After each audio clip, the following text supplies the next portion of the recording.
Holy Spirit, come.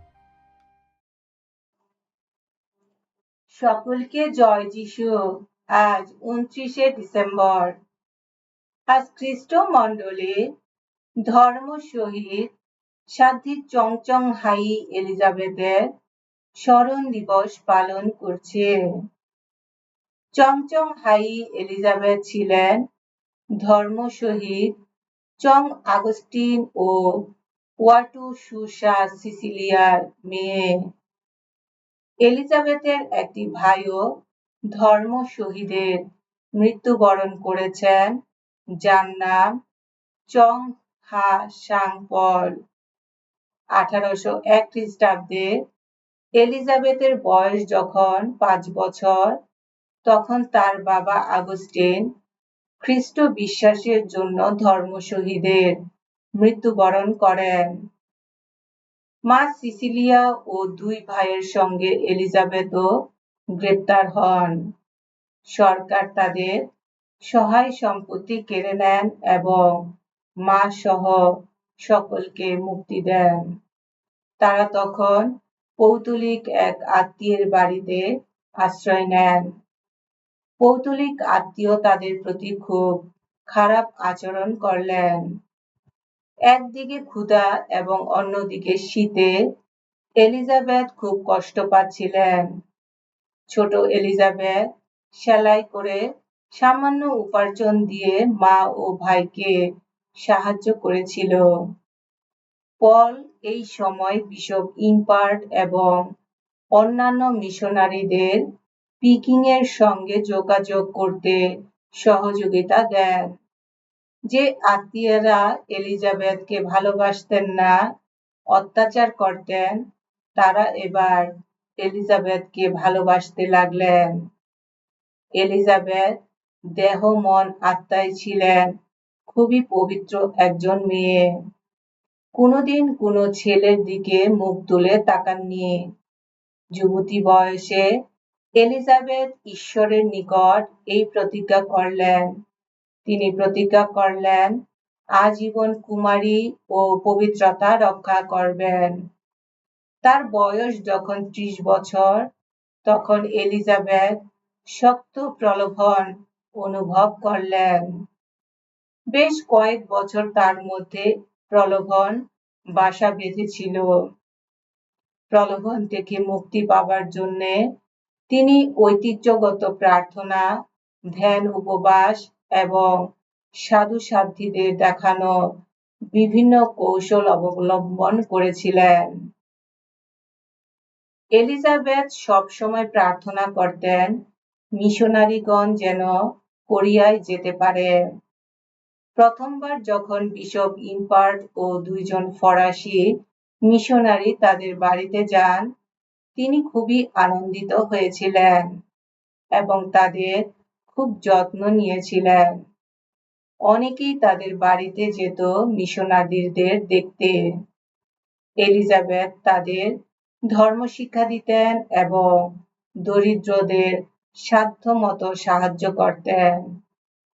Bishop impart কোনো এক জায়গায় লিখেছিলেন, এলিজাবেথ একজন মহিলা ধর্ম শিক্ষক বা ক্যাটেকিস্ট হিসেবে দায়িত্ব পালন করছিলেন।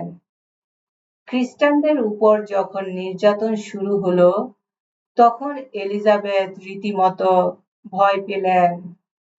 বিশপ ইম্পার্ট রাজধানী সিউল ছেড়ে গ্রামাঞ্চলে পালিয়ে গেলেন। মা সিসিলিয়া, ভাই পল এবং এলিজাবেথ নিজেরা এই অত্যাচার নির্যাতনের সময় খ্রিস্টানদের সান্ত্বনা ও আশ্রয় দিয়েছিলেন। এলিজাবেথ আশ্রিতদের খাবার, ঔষধ ও প্রয়োজনীয় জিনিসপত্র দিয়ে সহযোগিতা করতেন। তাছাড়া এই সময় তিনি নিয়মিতভাবে কারাগারগুলো পরিদর্শন করে ক্যাথলিকদের সাহস জুগিয়েছেন। ফলে গ্রেপ্তারকৃত ক্যাথলিকরা মৃত্যুকে কখনো ভয় করেনি। এলিজাবেথ তাদের প্রস্তুত করেছিলেন, বলেছিলেন, খ্রিস্টের জন্য, বিশ্বাসের জন্য তোমরা মরণকে কখনো ভয় করো না।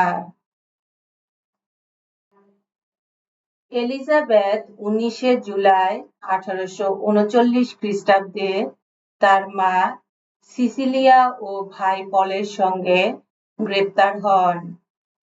এলিজাবেথকে কঠোরভাবে জেরা করা হচ্ছিল, তাতেও তিনি কখনো তার ক্যাথলিক ধর্মবিশ্বাস ত্যাগ করেননি। এলিজাবেথ ধর্মবিশ্বাস ত্যাগ করতে অস্বীকার করেছিলেন। শত্রুরা বারবার তাকে মারধর করেছেন, নির্যাতন করেছেন। বিভিন্ন সময়ে এলিজাবেথকে মোট 230 বার চাবুক দ্বারা আঘাত করা হয়েছে, কিন্তু কখনো তিনি যিশুকে অস্বীকার করেননি, বিশ্বাস ত্যাগ করেননি। যিশুর জন্য তিনি সমস্ত কষ্ট নির্যাতন নীরবে সহ্য করতে দৃঢ়প্রত্যয়ী ছিলেন। সমস্ত কষ্ট তিনি মা মারিয়ার কাছে নিবেদন করেছিলেন। তিনি সকলকে বলেছিলেন, কুমারী মারিয়া তার পুত্রের মরণ যন্ত্রণা অন্তর দিয়ে অনুভব করেছিলেন। তিনি সবকিছু নিজের অন্তরে গেঁথেও রেখেছিলেন। তোমাদের সকল কষ্ট যন্ত্রণা কুমারী মারিয়া অনুভব করেন, যেভাবে তিনি তার পুত্র যিশুর যন্ত্রণা অনুভব করেছিলেন। তিনি তোমাদের সকল যন্ত্রণা ও কষ্ট বইবার শক্তি যোগাবেন। এলিজাবেথ কারাগারে থাকার সময়ে কখনো প্রার্থনা ও ত্যাগ স্বীকার থেকে বিরত ছিলেন না। কারাগারে সকলকে নিয়ে তিনি প্রার্থনা করতেন। একা একা নীরবে তিনি প্রার্থনা করতেন। অনেক সময় উপবাস রেখে কারাগারে রক্ষিত সকল খ্রিস্টানদের জন্য তিনি তা উৎসর্গ করতেন।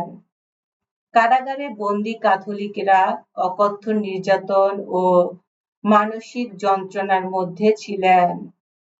এলিজাবেথ সবসময় তাদের পাশে থেকে সান্ত্বনা ও শক্তি যোগাতেন।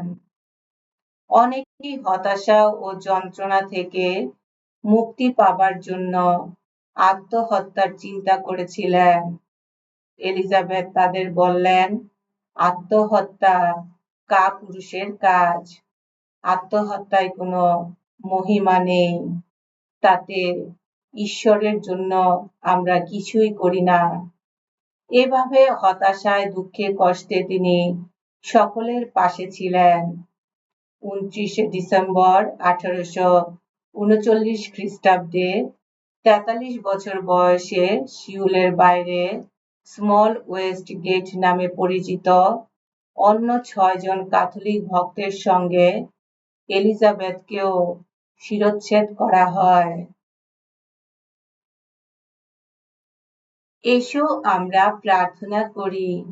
হে পরমেশ্বর, দুর্বলের বল তুমি, সহায়হীনের সহায় তুমি।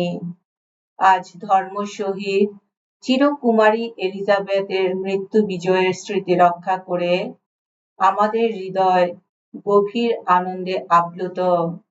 আশীর্বাদ করো তার অম্লান সুচিতা ও নির্ভীক সাহসের আদর্শে আমরা যেমন অনুপ্রাণিত হয়েছি, তেমনি তার পূর্ণ শক্তির সাহায্য পেয়ে আমরা যেন খ্রিস্টের ক্রুশ বহনের পথে এগিয়ে যেতে পারি।